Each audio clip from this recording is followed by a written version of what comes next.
2147. Di sini saya akan menjelaskan tentang sistem peredaran darah pada manusia. Sistem peredaran darah pada manusia. Teman-teman harus mengetahui bahwasanya sistem peredaran darah termasuk sistem peredaran darah yang tertutup. Kenapa demikian?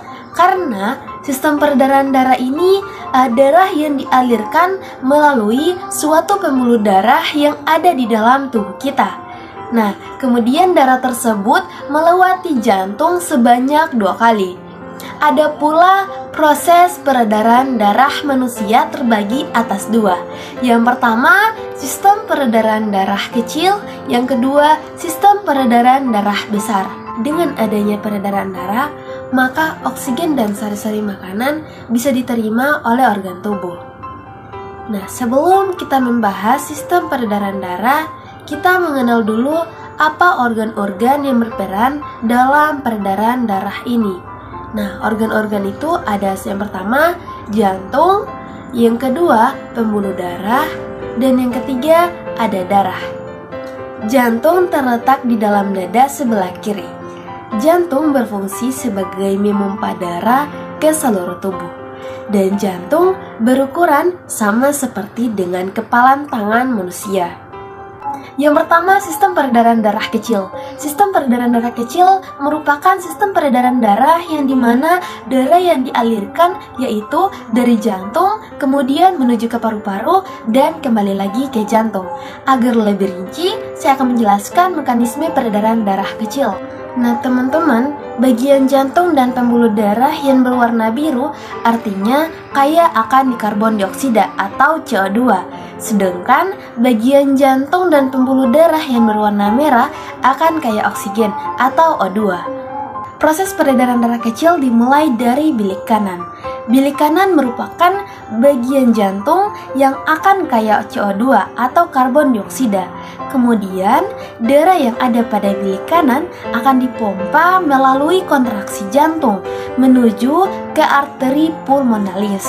Nah, setelah ke arteri pulmonalis, darah akan dialirkan menuju ke paru-paru. Nah, di sini terjadi proses respirasi. Jadi, ketika kita menghirup oksigen, maka O2 akan masuk ke dalam pembuluh darah dan akan dibawa dan CO2 akan keluar dari tubuh teman-teman. Kemudian setelah ke paru-paru, darah yang kaya akan oksigen atau O2 akan dialirkan menuju ke serambi kiri oleh pembuluh vena pulmonalis. Proses peredaran darah besar. Peredaran darah besar yaitu peredaran darah yang dialirkan dari jantung kemudian ke seluruh tubuh, kemudian kembali lagi ke jantung. Mekanisme dari peredaran darah besar yaitu dimulai dari bilik kiri. Nah, pada bilik kiri ada otot yang dari jantung akan berkontraksi sehingga darah itu dialirkan menuju ke aorta. Nah, aorta itu merupakan pembuluh darah terbesar di tubuh kita. Nah, setelah ke aorta, darah akan dialirkan lagi menuju ke arteri. Jadi, pembuluh arteri adalah pembuluh yang dari jantung ke seluruh tubuh.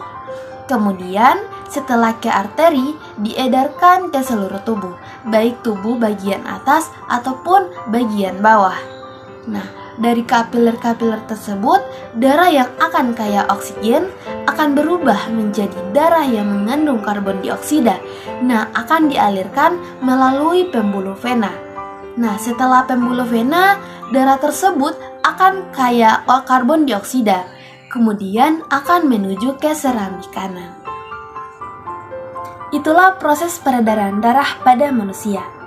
Demikian dari saya, bila ada salah kata mohon dimaafkan.